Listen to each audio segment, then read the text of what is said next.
आकाशवाणी गोरखपुर से प्रादेशिक समाचार।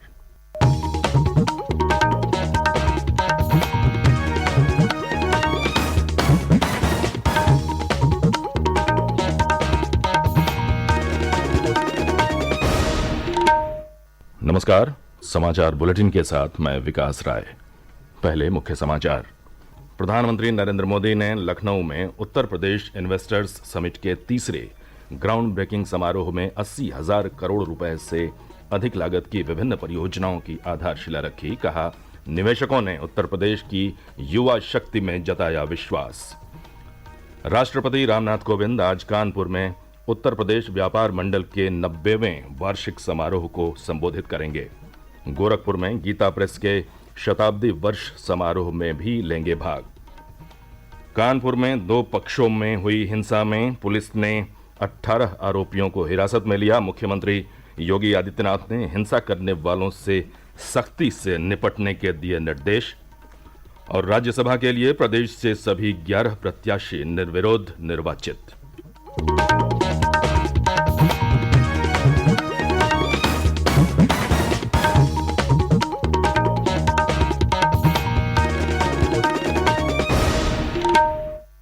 और अब समाचार विस्तार से। प्रधानमंत्री नरेंद्र मोदी ने कल लखनऊ में उत्तर प्रदेश इन्वेस्टर्स समिट के तीसरे ग्राउंड ब्रेकिंग समारोह में 80,000 करोड़ रुपए से अधिक की 1,406 परियोजनाओं की आधारशिला रखी। ये परियोजनाएं कृषि, सूचना प्रौद्योगिकी, इलेक्ट्रॉनिक्स, विनिर्माण, नवीकरणीय ऊर्जा, फार्मास्यूटिकल, पर्यटन, रक्षा, एरोस्पेस और कपड़ा जैसे विविध क्षेत्रों की हैं। इस अवसर पर प्रधानमंत्री ने कहा कि निवेशकों ने उत्तर प्रदेश की युवा शक्ति में विश्वास जताया है। उन्होंने कहा कि इस समारोह में रिकॉर्ड निवेश से रोजगार के नए अवसर पैदा होंगे, जिससे राज्य के युवाओं को सबसे ज्यादा फायदा होगा। एनडीए सरकार की पिछले 8 वर्ष की उपलब्धियों के बारे में प्रधानमंत्री ने कहा कि नीतियों में स्थिरता और व्यापार में सुगमता ने देश को मजबूत किया है। उन्होंने कहा कि इन वर्षों में देश में परियोजनाओं को समय पर पूरा करने की एक नई संस्कृति विकसित हुई है। अभी हाल ही में केंद्र की एनडीए सरकार ने अपने 8 वर्ष पूरे किए हैं। इन वर्षों में हम, जैसा अभी योगी जी बता रहे थे, रिफॉर्म, परफॉर्म, ट्रांसफॉर्म के मंत्र के साथ आगे बढ़े हैं। हमने पॉलिसी स्टेबिलिटी पर जोर दिया है, कोऑर्डिनेशन पर जोर दिया है, ईज ऑफ डूइंग बिजनेस पर जोर दिया है।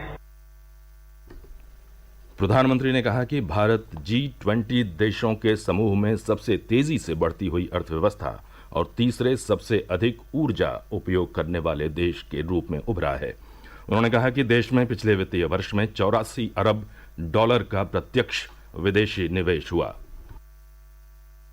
हम G20 अर्थव्यवस्थाओं में सबसे तेजी से ग्रो कर रहे हैं। आज भारत ग्लोबल रिटेल इंडेक्स में दूसरे नंबर पर है। भारत दुनिया का तीसरा सबसे बड़ा एनर्जी कंज्यूमर देश है। बीते साल दुनिया के 100 से अधिक देशों से 84 बिलियन डॉलर का रिकॉर्ड एफडीआई आया है।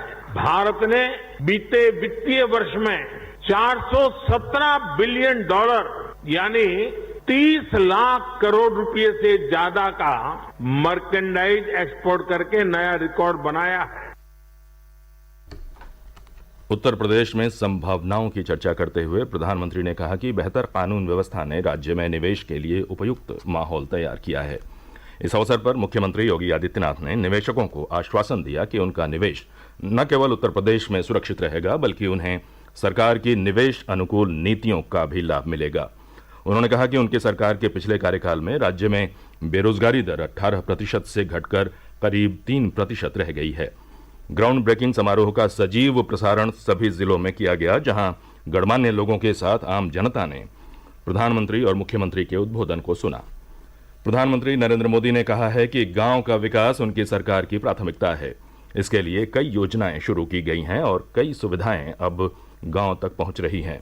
कानपुर देहात जिले में राष्ट्रपति रामनाथ कोविंद के पैतृक गांव परौंख में कल एक सभा को संबोधित करते हुए प्रधानमंत्री ने लोगों से अमृत सरोवर के निर्माण और रखरखाव में योगदान देने की अपील की। इसके साथ ही उन्होंने अधिक से अधिक प्राकृतिक खेती को अपनाने पर बल दिया।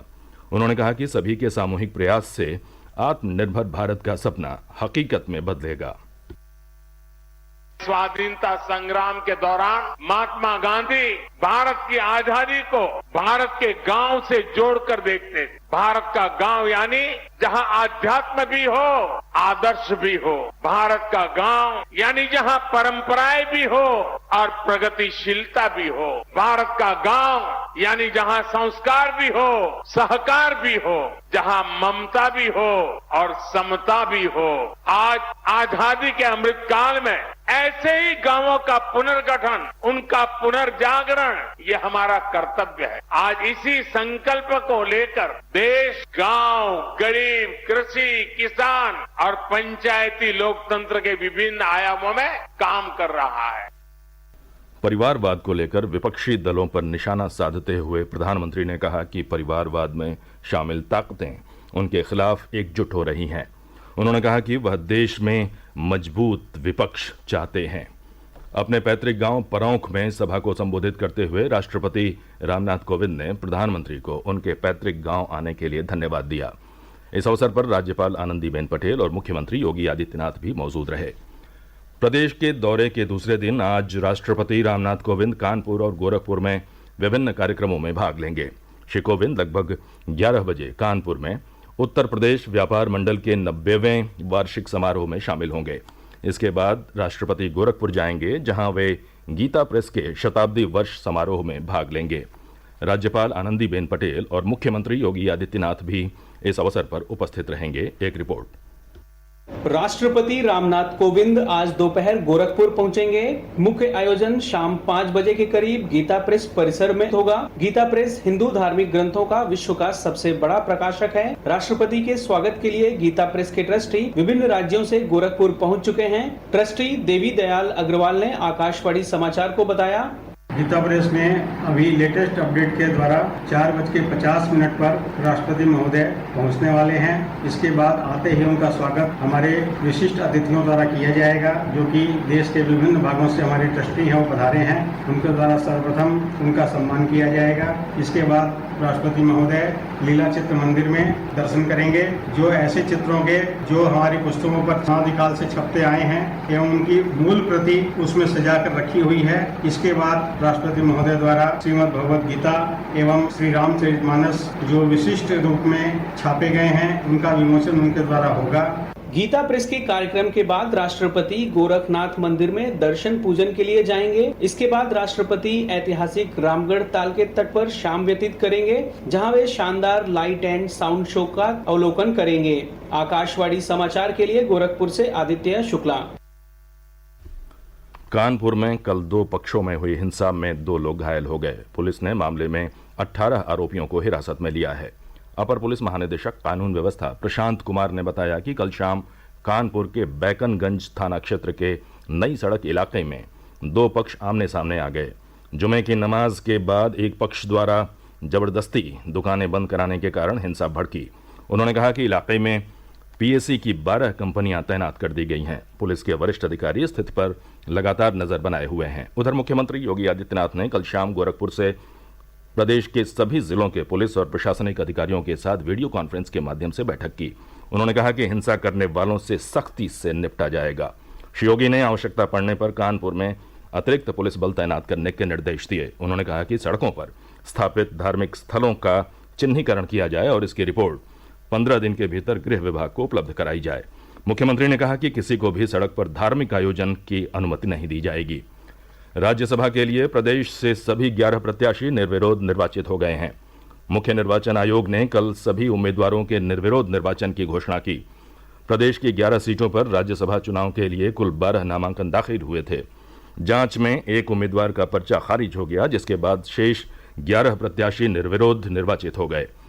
इनमें भारतीय जनता पार्टी के 8, समाजवादी पार्टी का 1, राष्ट्रीय लोकदल का 1 और 1 निर्दलीय प्रत्याशी शामिल हैं।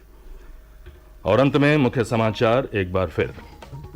प्रधानमंत्री नरेंद्र मोदी ने लखनऊ में उत्तर प्रदेश इन्वेस्टर्स समिट के तीसरे ग्राउंड ब्रेकिंग समारोह में 80,000 करोड़ रुपए से अधिक लागत की विभिन्न परियोजनाओं की आधारशिला रखी। कहा, निवेशकों ने उत्तर प्रदेश की युवा शक्ति में जताया विश्वास।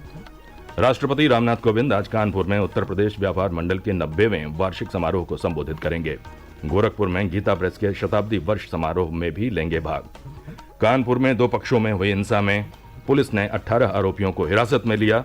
मुख्यमंत्री योगी आदित्यनाथ ने हिंसा करने वालों से सख्ती से निपटने के दिए निर्देश। और राज्यसभा के लिए प्रदेश से सभी 11 प्रत्याशी निर्विरोध निर्वाचित। ये समाचार बुलेटिन यहीं समाप्त हुआ। नमस्कार।